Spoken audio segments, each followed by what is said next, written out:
flecha rebelde que esquiva al blanco. Conduce Julián Saúd y equipo. Revista Amartya, todos los lunes a las 22, en la radio de las madres.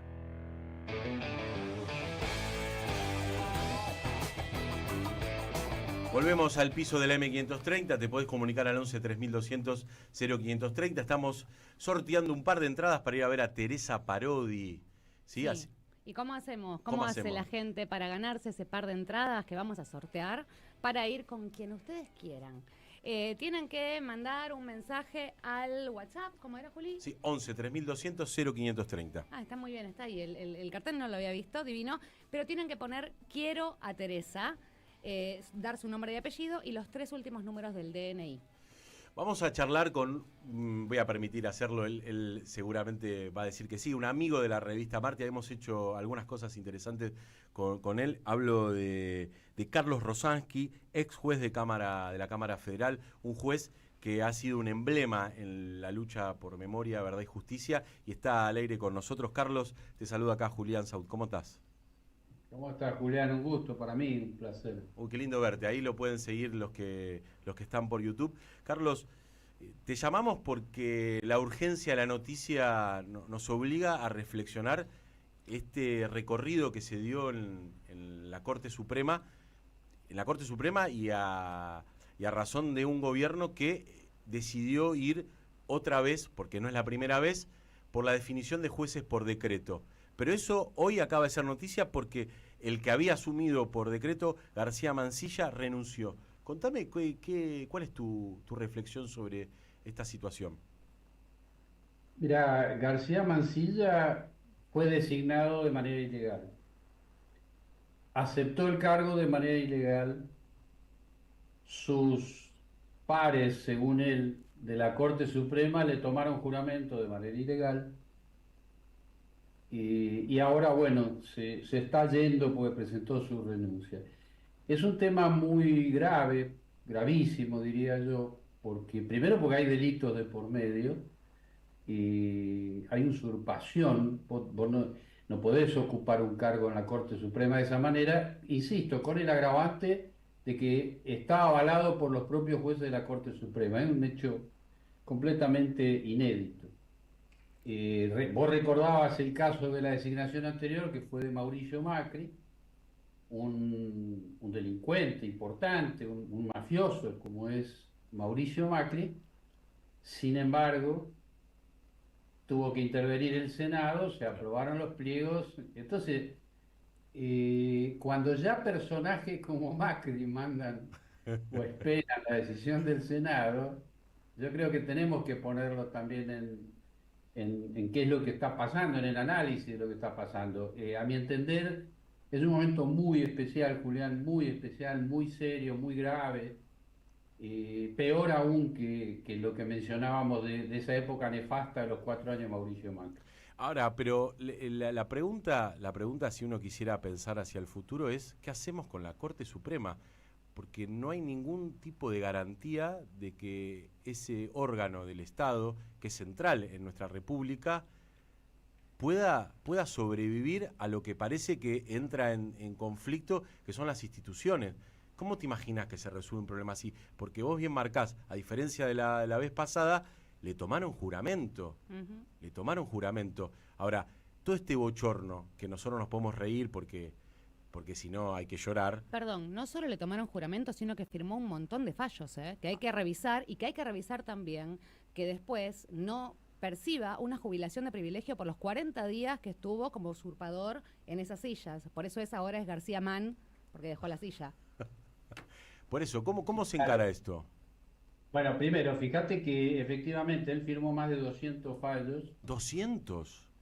Sí, más de 215 si no me equivoco, absolutamente nulos. Y esa famosa doctrina de la estabilidad, de que para la estabilidad jurídica tienen que mantener su valor, está completamente errada, absolutamente errada. De ningún modo esos fallos son completamente nulos, con todo lo que significa. Uno de ellos, ustedes saben que fue nada menos que confirmar el sobreseimiento de una brutalidad que es el sobreseimiento del ex juez Hoff de Mar del Plata, cómplice de la dictadura. Él firmó Ese eso. es uno, bueno, ese Pedro Federico Hoff es uno de los 215 fallos que este hombre ha firmado.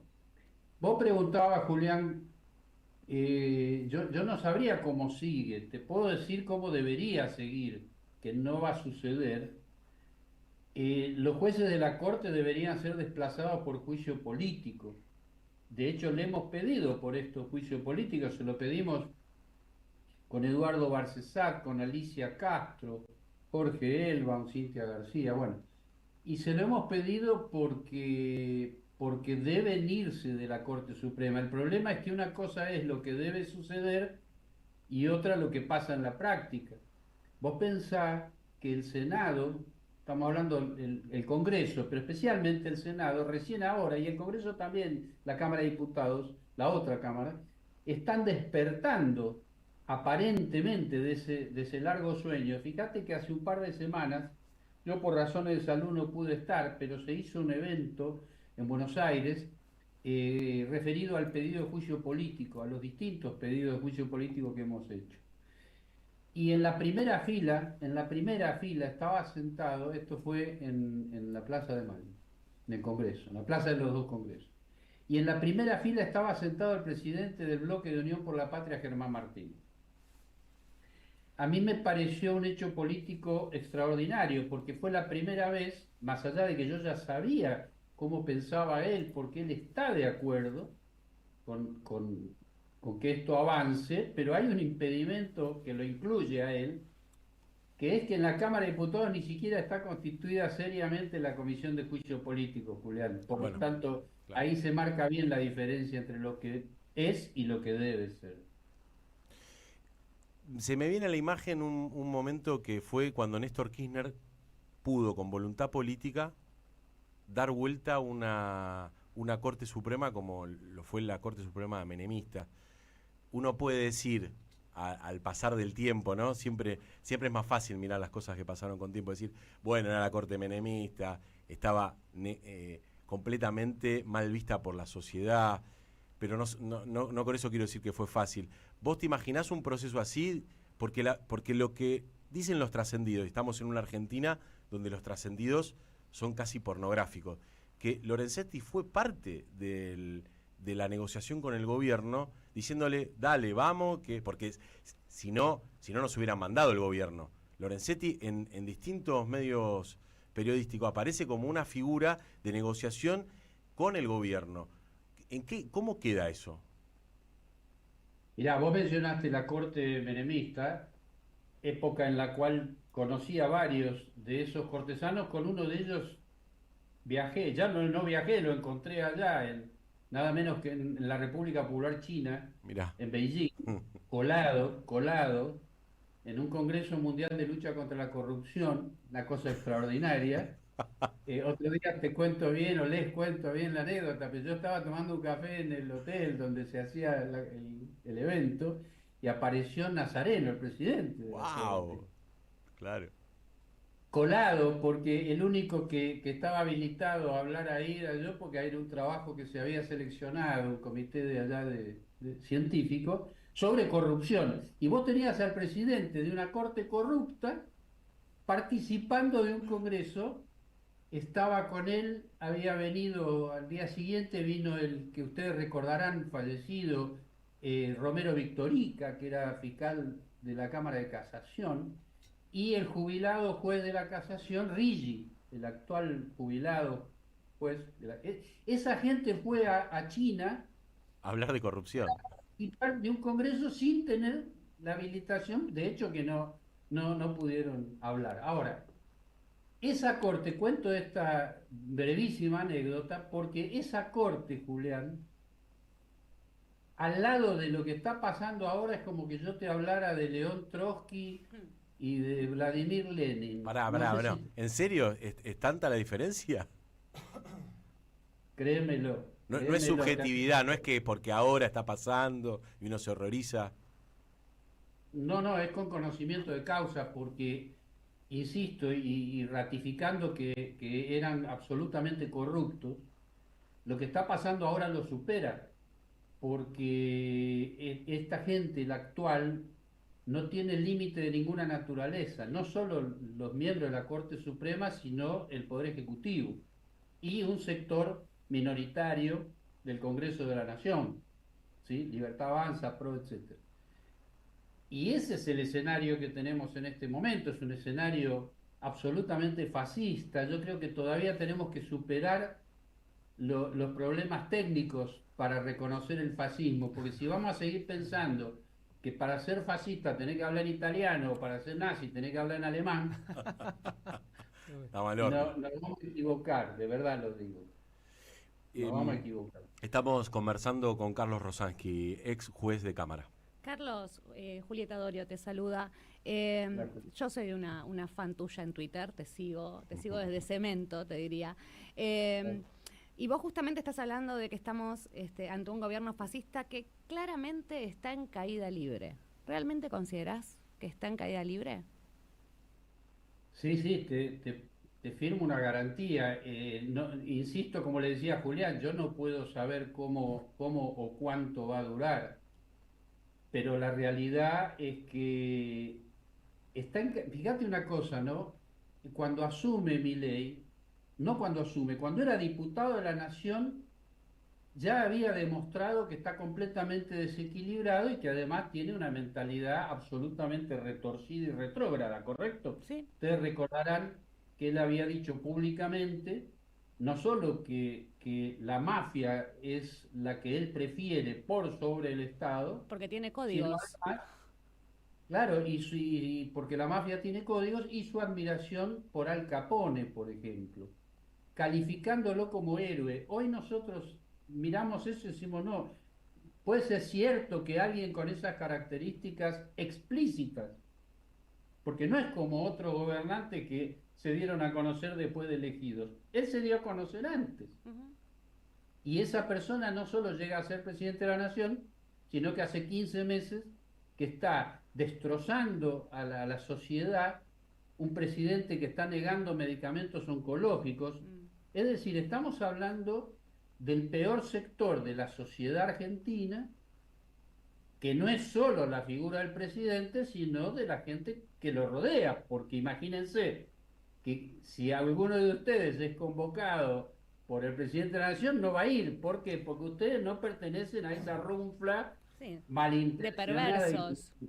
De perversos gravísimos, insisto, con otra ropa, realmente, y con otra ropa y con otra capacidad intelectual que los nazis, pero haciendo muchas cosas que los podrían asimilar. Por ejemplo, negar medicamentos oncológicos, sí, para dar un ejemplo. Y también te diría que todo lo que es la propaganda goebbeliana que tienen ellos, o sea, la forma de comunicar es muy Goebbels.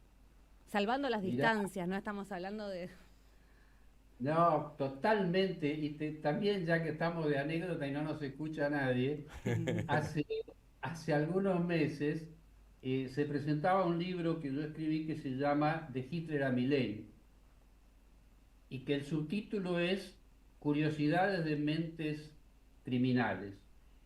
En una de las presentaciones que se hacía en Rosario, yo le había pedido a Zaffaroni que lo presente, para lo cual, por supuesto, se lo mandé previamente el texto, él luego aceptó y lo presentó, pero me dijo, no en la presentación, sino privadamente, me dijo que esta no es la Alemania del 33, porque yo hago en el libro una comparación puntual con el Milei nuestro y aquel Hitler del 33. ¿Se acuerdan ustedes que le exige al Congreso alemán que le vote una ley similar a la que Milei consigue ahora, 8 décadas después?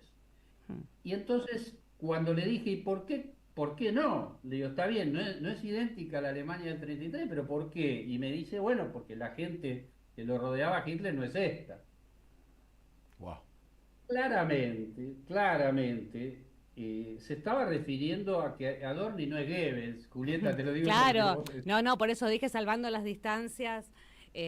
profundas que hay, abismales te diría que hay, pero hay como esa cosa, cuando sacaron el video donde estaba el virus Kuka, que se asemejaba mucho al video que había sacado la Alemania nazi sobre el virus británico, donde mostraban a las personas deformes, como para ponerlos como enemigos en común, ¿no? Esta cosa de, bueno, construir un enemigo que hay que combatir. No son adversarios, son enemigos del pueblo argentino. Bueno, si vos recordás, Julieta, la estética del acto que han hecho cuando anuncian públicamente esa guardia armada, no sé cómo la llamó. La guardia pretoriana. Claro, no, y dijo el brazo armado. Brazo armado, sí. A ver, quien no quiere ver las similitudes, insisto, hay un problema cultural importante en la buena gente. En la mala gente no, porque no vamos a ponernos ahora a discutir sobre la mala gente. Pero hay una cantidad de buenas personas que tienen dificultad para aceptar similitudes en estos temas. Carlos, hoy arrancamos hablando de banderas y estaría bueno para cerrar un poco que para nosotros sos el emblema de lo que quisiéramos como justicia, así tomamos posición claramente, también nosotros tenemos nuestra bandera, y con tanta pudredumbre y tanto relato pesimista en el sentido de cómo todo esto va entrando en una decadencia que la verdad nos excede. ¿Crees que hay una bandera que es la justicia y que se puede retomar? ¿Crees que hay gente con la cual poder reconstruir un poder judicial que tenga otra mirada? Mirá, voy a tratar de decírtelo muy rápido por razones obvias, ¿no? de tiempo. Nuestro Poder Judicial tiene varios sectores. Un sector absoluto y totalmente corrupto, delincuencial. La única excepción en ese grupo es por fallecimiento de Bonadío, pero el núcleo de esa clase de jueces y fiscales permanece en sus despachos. Hasta ahí tenemos un grupo.